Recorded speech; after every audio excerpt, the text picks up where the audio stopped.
อันนี้จะเป็นบทกลอนของน้องนักศึกษาอยู่ที่วิทยาลัยแล้วนาศาสตร์แววนมใสเนาะมันจะเป็นวรรณคดีประจำสาขาวิชาเฮียน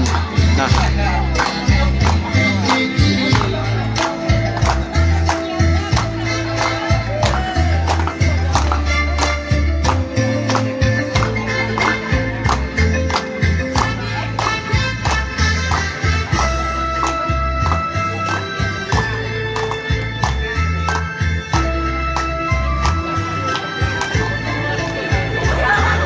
เนื่องใน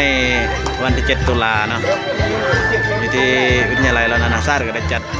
งานวันครูแห่งศาสตร์เนาะอันนี้จะเป็นงานงาน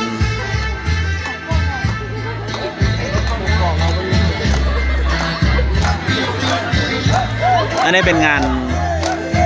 ครูแห่งศาสตร์เนาะอยู่ที่วิทยาลัยนานาชาติเป็นขบวนศิลปะของน้องนักศึกษาปี1 ปี 2 ปี 3เนาะบวกทั้ง4สาขาเรียนเนาะมันจะมีภาษาอังกฤษแล้วก็ITเนาะแล้วก็บริหารเนาะแล้วก็มีการเงินการบัญชีเนาะ